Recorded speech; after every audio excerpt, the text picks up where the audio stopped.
来自西港嘉义七股安南新市安定96村的十八舞阵，伫庆安宫一家参礼，吸引一个民众来欣赏。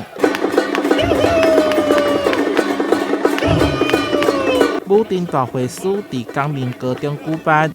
除了台南市长黄伟綽、立委郭国文到场致意，想要争取台南市长选举的立委陈廷辉、林俊宪再度同台，意外成为焦点。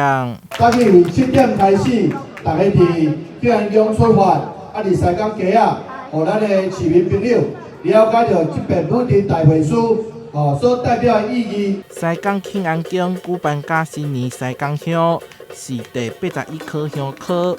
今年拄好满240档历史，场面比以往更加盛大。宋江镇、金西镇、白鹤镇，每一个镇拢有家己特殊的路数，非常精彩。咱西港歌谣完全台湾保存了上个完整的镇头文化。镇头呢，不管舞阵，每一镇呢拢是咱祖辈一代一代传承落来。有咱全台唯二白鹤镇啊还佫有咱香科限定版好平时。平常时啊，拢较袂当看到的吼。西港乡镇头文化多元丰富，参与宫庙拢有训练文武阵，会当讲是台湾第一。伫24、25、26这3天重点开绕境，随着香科逐天接近，庆安宫头前将更加热闹。台南新闻社会采访报道。